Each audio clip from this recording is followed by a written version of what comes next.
À l'orée de l'année 2026, le président du Faso s'est adressé à la nation. Dans son adresse, le chef de l'État a dressé le bilan de plusieurs secteurs clés, notamment l'éducation et les infrastructures. Dans le domaine de l'éducation, l'année 2025 a été marquée par la mise en œuvre de plusieurs projets structurants. Selon le président du Faso, ces actions s'inscrivent dans une dynamique d'innovation fondée donc sur la mutation et la modernisation des structures éducatives. Désormais, les nouvelles infrastructures scolaires seront construites en hauteur. L'année 2026 marquera ainsi le début effectif de l'implémentation de ce nouveau modèle de centre éducatif sur l'ensemble du territoire national avec pour objectif d'offrir aux élèves des conditions d'apprentissage plus adaptées. Nous sommes dans une mutation pour amoindrir un peu l'effet de l'enseignement général et mettre l'accent sur l'enseignement technique et professionnel. Cette mutation est en cours. Beaucoup de lycées techniques et professionnels verront le jour, mais également très bien équipés pour pouvoir répondre aux besoins de développement de notre patrie. Du côté de nos étudiants, beaucoup de centres universitaires verront le jour donc, au cours de l'année 2026, mais déjà en 2027, nous avons commencé la construction d'un certain nombre d'amphithéâtres et de bâtiments pédagogiques. Certains sont en phase de finition et d'autres finiront en 2026.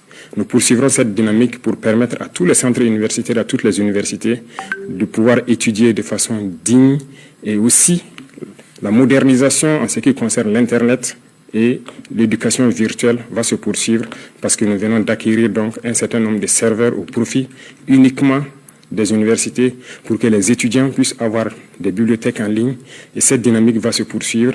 Les laboratoires vont continuer à monter en puissance et nous allons ainsi donner un espace à nos étudiants de faire des cours théoriques, mais également de faire la pratique et de s'exprimer pour que petit à petit, leur éducation passe d'une éducation théorique à une éducation pratique pour la production au profit de nos populations.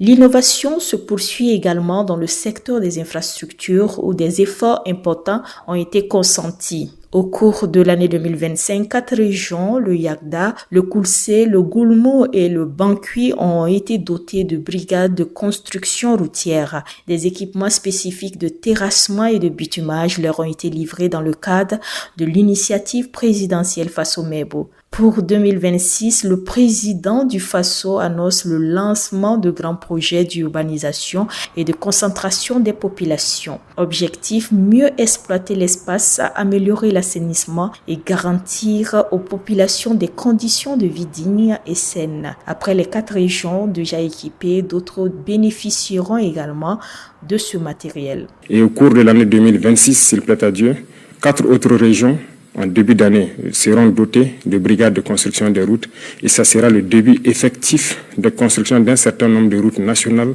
et départementales en plus des autoroutes qui sont programmées.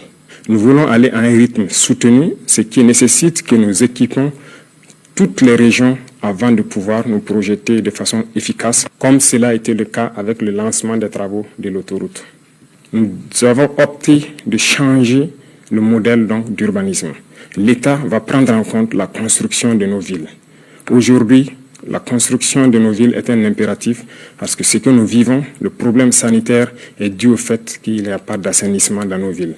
Les espaces sont trop grands et nous avons opté de construire en hauteur. Ainsi, à l'aube de l'année 2026, le président du Faso dessine les contours d'un pays en pleine transformation, une vision portée par une éducation modernisée et des infrastructures renforcées au service d'un développement durable et d'un mieux-être des populations.